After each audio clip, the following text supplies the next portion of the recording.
Welcome to the life you crave.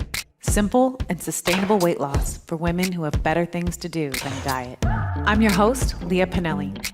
I help ambitious, badass women stop overeating, overworking, and overgiving to lose weight from a place of love. I'll help you simplify weight loss, end your overwhelm, and create the life you crave. If you like what you hear, please like and subscribe to this podcast. Let's get started. Hi, friends. Welcome. I'm so excited to be talking to you all today about one of my favorite topics. It is the 3 C's. If you are watching this live in the Food Freedom for Fempreneurs Facebook group, you see this curling iron burn I could not cover up no matter what I did. And if you're listening to this on the podcast, The Life You Crave, you can't see it, but I have a big old curling iron burn.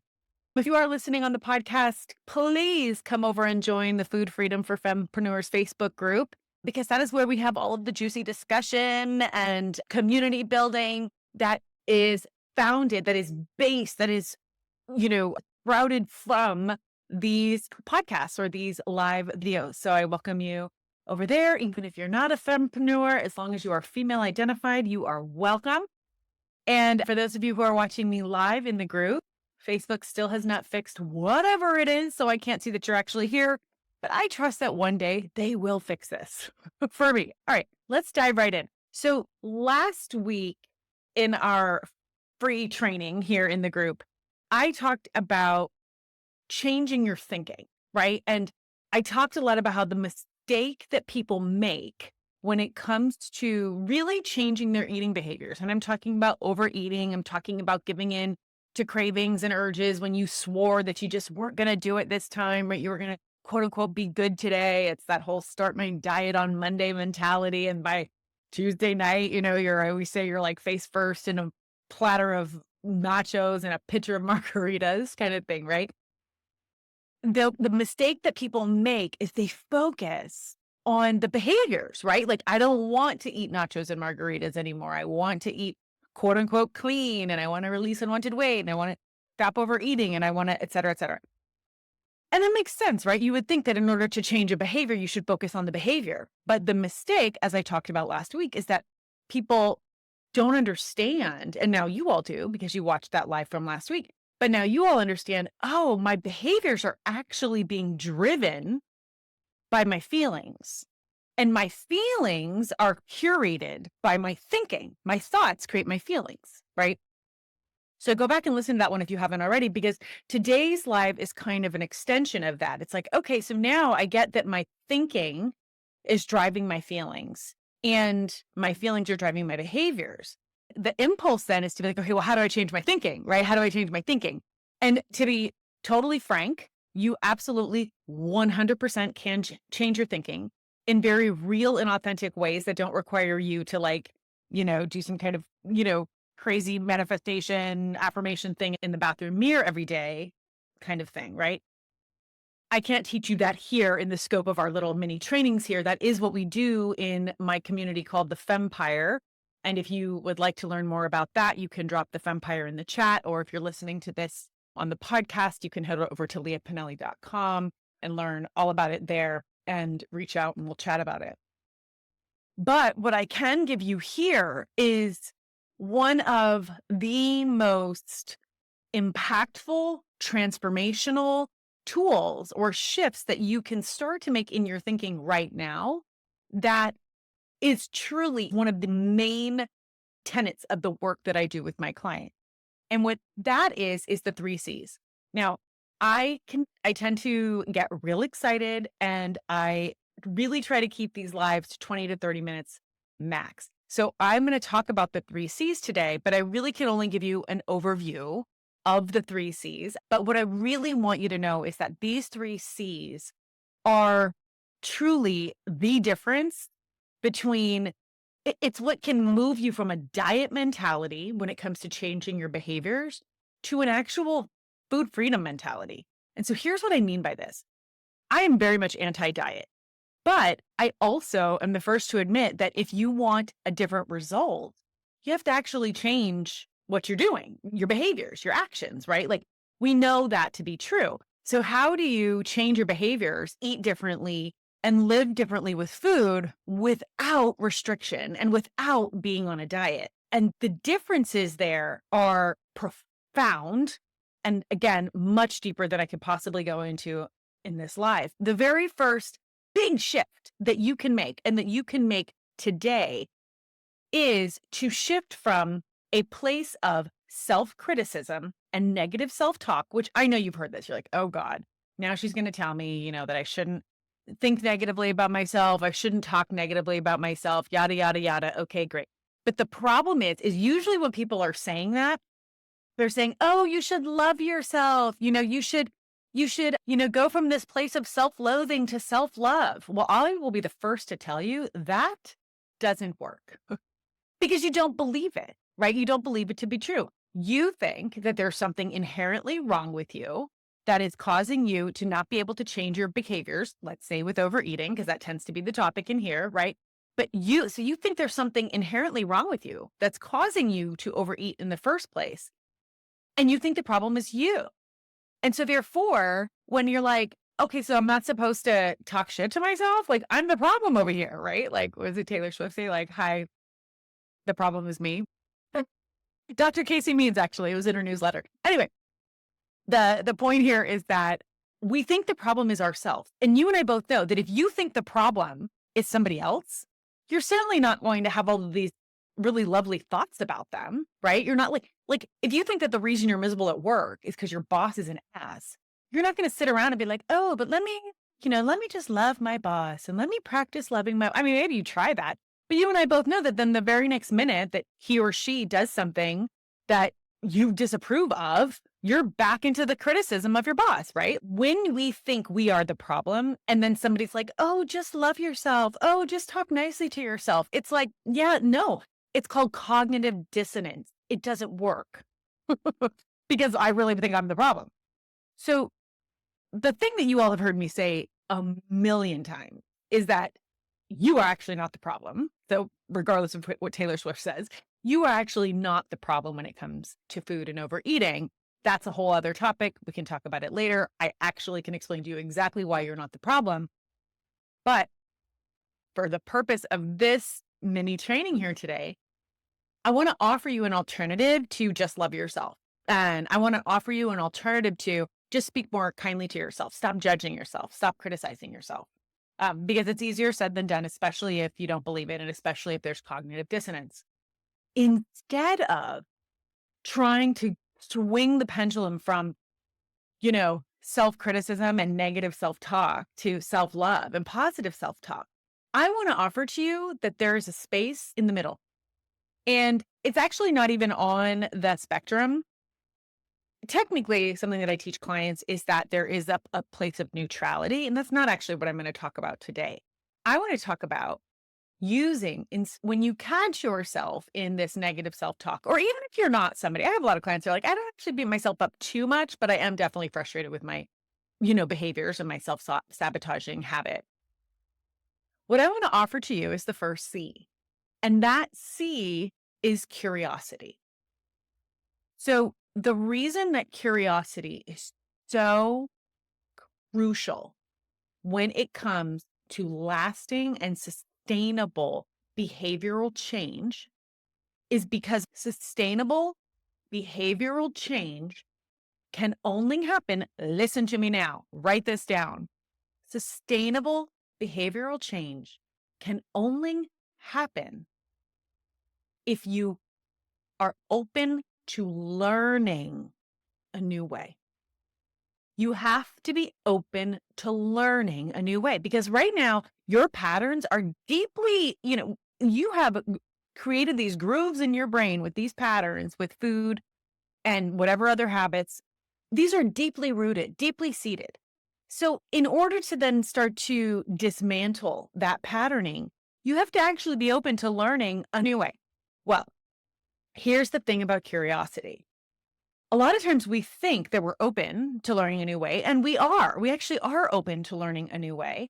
But then the way that we go about trying to teach this new way or trying to learn this new way is actually antithetical to how humans and animals actually learn. So here's what I mean by that. I have a master's degree in education. I worked in public schools for 15 years. One of the things that I learned in my graduate program was that, and I will never forget, I did my graduate program at Stanford University, and the director at the time, her name was Rachel Lotan. Love Rachel. And I will never forget, Rachel would always say to us, she would drill this into our little graduate school brains. She would say, a student cannot learn, a child cannot learn if he has a knot in his stomach. A child cannot learn if he has a knot in his stomach. Now, what she was talking about is that if that child, and now, of course, I worked in urban schools, her point was if that child is experiencing a great deal of stress or has experienced trauma, and that child is coming to school with the anxiety and the fear and the stress of, say, parents fighting or not having had enough food to eat for breakfast, or just being in a circumstance that is less than ideal for a child, and that child has fear or anxiety, what that means is that child is not, your brain can't actually learn when you feel like you're under threat. Like, this is just a fact, y'all. This is not an opinion. This is a fact. You cannot learn if you feel like there is some kind of threat to your safety. And as humans, we recognize physical safety as well as emotional safety. So if a child feels emotionally unsafe or physically unsafe, and then they come to school with that, Rachel's point was, you have to actually first deal with the knot. The mistake that teachers make, and I see parents and teachers make this mistake all day long. I had my own faults, but this was not one of them. The mistake that I see so many teachers and parents make is that we think that to teach, we must be, well, a lot of times I think we tend to fall into these patterns of how we were taught, which is typically to kind of, explain it. This is how it works. I'm teaching you the lesson. And if you don't get it, if you don't do the homework, if you don't do it right, what's wrong with you, right? Something's got to be wrong with you because I taught the lesson and you're still not doing it, right? The kind of tough love scenario that we see a lot of times in education and in parenting, or the criticism and the judgment. It might not even be this loud criticism of the student, but a lot of times it's just this underlying judgment that we are passing, assuming you didn't do your homework because you're lazy or you were playing video games, when really maybe you didn't do your homework because you were busy cooking dinner for your 4 siblings because both of your parents are working double shifts to make ends meet. So that I'm using these examples because then when that child comes to school without their homework done, and then the teacher wants to give them tough love or be shaming or passing judgment, what that does is it elevates that child's affective filter. It elevates their anxiety and their stress and their fear, and they do not feel safe emotionally. I hope they feel safe physically, but they do not feel safe emotionally. And therefore, learning stops, y'all. Learning stops. I'll even use a more kind of a less dramatic example of that, which is I was a Spanish teacher, and I would not cold call students, meaning I would never just out of nowhere, out of the blue say, okay, Susie Q, I want you to tell me the answer to this question in Spanish. Because even when you do that, what happens? Think about when somebody calls on you, you weren't expecting it. Your affective filter goes up. You start to get anxious. All of a sudden, you knew the answer before you got called on, but now you can't remember it and your brain's not working right. That's called anxiety. That's called fear of humiliation, fear of getting it wrong.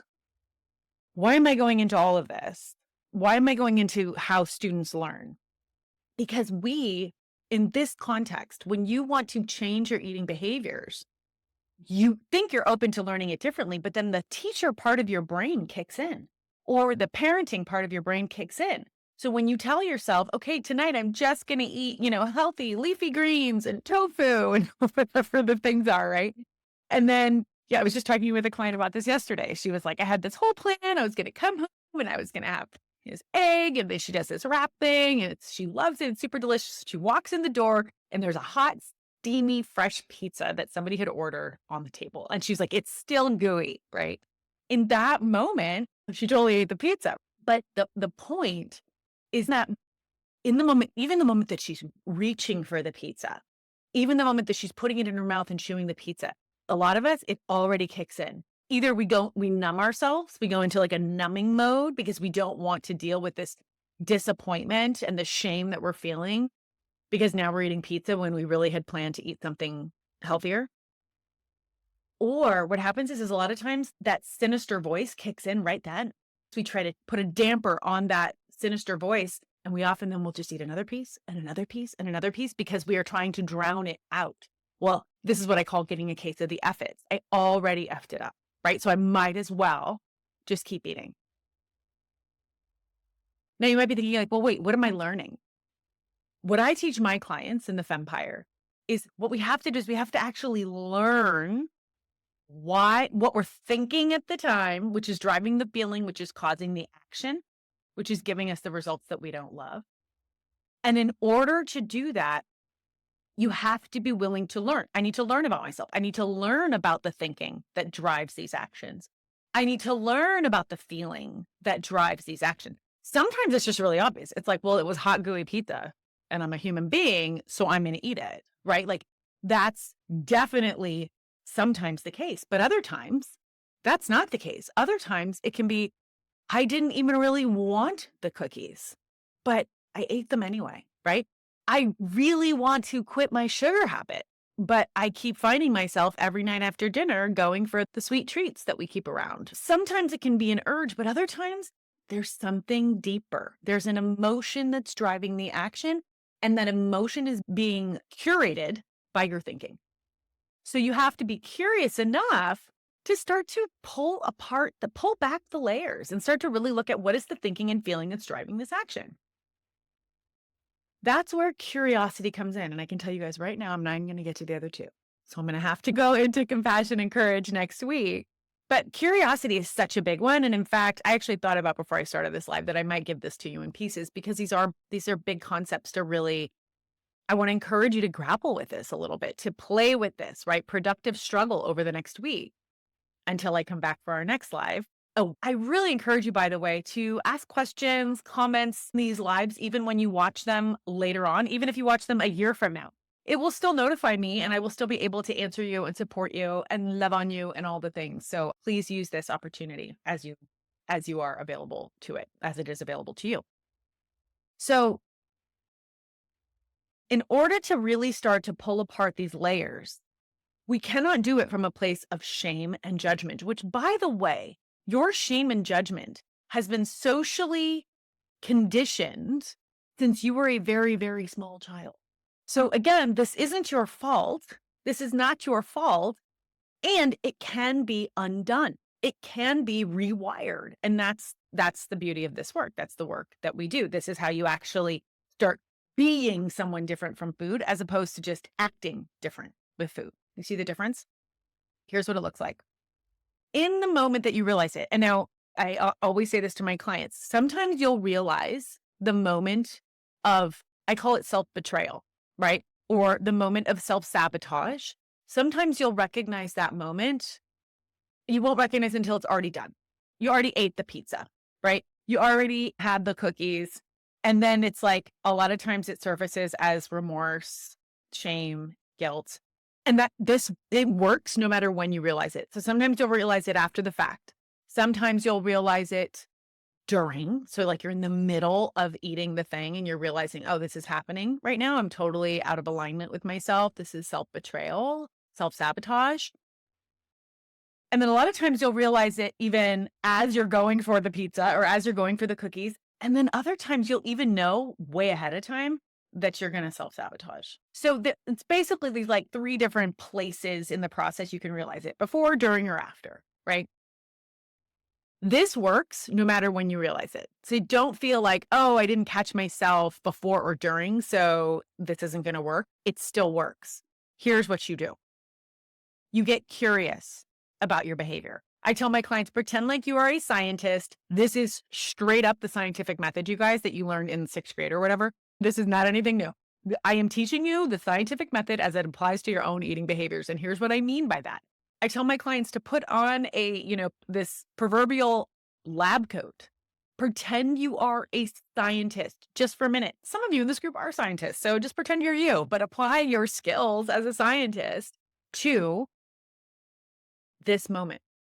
And what I want you to do is I want you to get really curious about two things. Ready? Get curious about what was I thinking and or feeling at the time. So the moment that I decided, I'm going to use my client as an example, not saying her name so nobody will know who she is, but she walks into her house excited to prepare this meal for herself. She sees the pizza on the table. Even after the fact, she can go back and say, what was I thinking at the time? Right? What was I thinking? And I'm making this up, but she might have been thinking something along the lines of, oh, wow, pizza looks really good. Pizza smells really good. That looks amazing. I am so hungry. I cannot wait to put that in my mouth, right? What were you thinking at the time? Or sometimes it can be hard to put your finger on a thought. So you can also put your finger on a feeling. What was I feeling at the time? And really get in touch with the emotion or the physiological sensation that you were having at the moment that you made the decision to eat the thing. And like I said, you can do this in hindsight. And when you come up with your answer, the goal is to just stay curious. Just stay curious. Do not allow your brain to slip into judgment or shame. So judgment or shame can be really sneaky, by the way. It can be like, it might even be things like, oh, you really should have had a bigger lunch. Then you wouldn't have been so tempted by the pizza. You really should have gone to the gym and then you wouldn't have been there. It can sound very innocent, like, oh, I'm just reflecting on my schedule or my choices. But no, you're not, because you're shoulding all over yourself, right?